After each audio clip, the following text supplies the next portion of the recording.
आज के शांति संवाद में जिन्हें नाज है हिंद पे वे कहाँ हैं, इस विषय पर आधारित संवाद को एक कहानी से आगे बढ़ाना चाहता हूँ। अब कहानी सुने।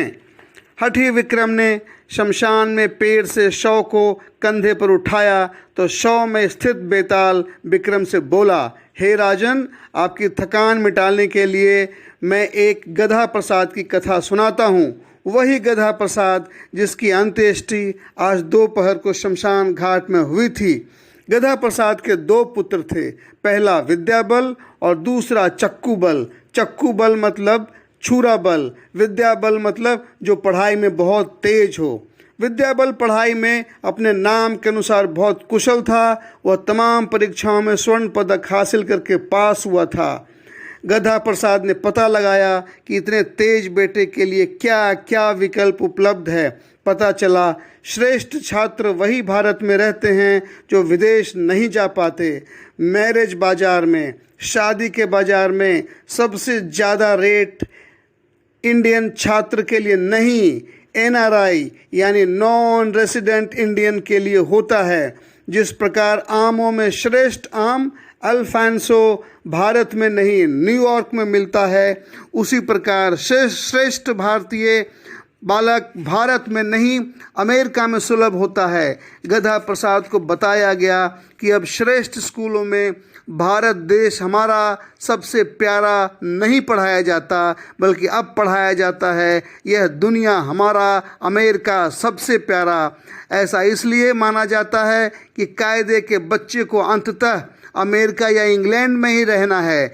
ऐसी बातें सुनकर गधा प्रसाद ने विद्याबल को अमेरिका जाने की प्रेरणा दी और बेटा अमेरिका जाकर के डॉलर पर डॉलर पीटने लगा, खूब कमाई करने लगा। इधर चक्कूबल जैसा नाम था वैसा ही वह चक्कूबाजी में रुचि लेने लगा। रामपुरी और रिवॉल्वर में प्रवीण होकर के ठेकेदार हो गया और जब AK-47 तक पहुंचा तब तक वह विधायक बन चुका था। भाग्य से इसी समय अल्पमत सरकार टूटने के कगार पर पहुंच गई। जैसा कि लोकतंत्र के जानकार जानते हैं कि अल्पमत सरकार में नोटपतियों चक्कूपतियों की मौज हो जाती है, उसी तरह इसकी भी मौज हो गई। PWD विभाग का मंत्री बन गया। मंत्री बनते ही 50 पुलों के निर्माण का ऑर्डर उसके विभाग को मिल गया। आजकल कई सारे पुल बाढ़ में तो बही जाते हैं। यह बड़ा ठेका था, इसलिए डील करने के लिए मंत्री जी को विदेश जाना पड़ा। अब विदेश में भी मौज लेने का मजा चक्कूबल लेने लगा। इधर गधा प्रसाद की मौत हो गई। दोनों पुत्रों को बीमारी की खबर थी, पर कोई पुत्र पलटकर अपने बाप को देखने नहीं आया। कोई पड़ोसी ने भी अंत्येष्टि में जाने की जहमत नहीं उठाई। गधा प्रसाद की इस दारुण स्थिति का क्या कारण है?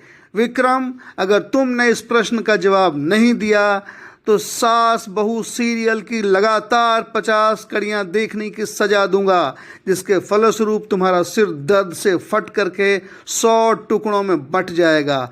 ऐसा सुनकर विक्रम ने कहा, हे बेताल, मामला साफ है, काबिल या नाकाबिल, काबिल या नाकाबिल दोनों पुत्र विदेश में रहते हैं या घूमते हैं। अमेरिका से विद्याबल को आने में 13-14 दिन की छुट्टी लेनी होती तो बहुत दिक्कत होती।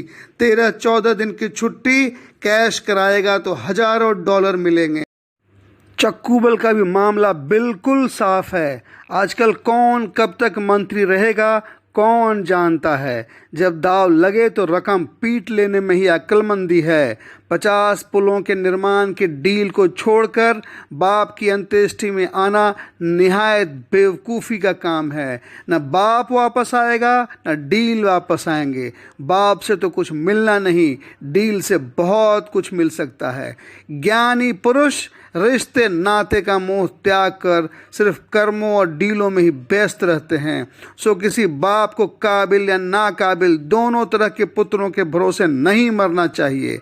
सवाल रहा पड़ोसियों का, तो उनका मामला भी ऐसे समझो कि हर पड़ोसी नेता के अंत्येष्टि में इसलिए आते हैं ताकि भविष्य में कभी आला कमान को फ़ोटो दिखा सकें कि देखो कितना पार्टी कार्य किया है।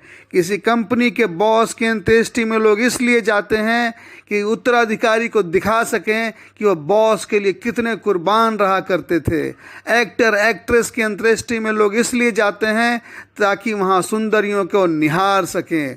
गधा प्रसाद इनमें से ना एक्टर था, ना नेता था, ना किसी कंपनी का बॉस था। सो बताओ इनकी अंत्येष्टि में कोई क्यों जाए? इसलिए गधा प्रसाद इस गति को प्राप्त हुए। विक्रम के ऐसे वचन सुनकर बेताल बहुत खुश हुआ और बोला, विक्रम, मैं तेरी बुद्धि से बहुत खुश हूँ। अगर तुम कहो तो पेप्सी वालों से तेरा मॉडलिंग कॉन्ट्रैक्ट करा सकता हूँ। 5 लाख रुपए लेकर तुझे यह बताना पड़ेगा कि तेरी इंटेलिजेंस का राज पेप्सी है। इस पर विक्रम बोला, नहीं, पेप्सी को हाँ करने से पहले मैं कोक से भी रेट तय करूंगा। जिससे ज़्यादा रेट मिलेंगे उसे ही अपनी बुद्धि का राज घोषित कर दूंगा। यह सुनकर बेताल बोला, हे विक्रम, तो सचमुच में बहुत ही इंटेलिजेंट है। यह कहानी क्या सिर्फ एक व्यंग है? यह फैसला आपको करना है। बाजार, टीवी सीरियल, पिता पुत्र, लोकतंत्र, नेता, यह सब मिलकर कैसा माहौल तैयार कर रहे हैं। लोकतंत्र की आज की तस्वीर सचमुच बहुत ही भयानक है। क्या आपको ऐसा नहीं लगता? हर साल दशहरे में रावण वध के बावजूद समाज में रावण बचा रहता है। गरीबी, बेरोजगारी, आतंकवाद, भ्रष्टाचार, स्त्री दमन, बलात्कार, राजनीति का अपराधीकरण, जातिवाद, सांप्रदायिकता, गड़बड़ चुनाव व्यवस्था, आज के रावण के यही 10 सिर हैं। रावण ही ईश्वर की जगह ले चुका है। कभी डर लगता है, ऐसा महसूस होता है कि रावण हर जगह हर समय मौजूद ही रहता है। आज का ये शांति संवाद सुन रहे प्रत्येक स्नेही जनों को भाई पुरुषोत्तम का स्नेह वंदन और हृदय से आलिंगन।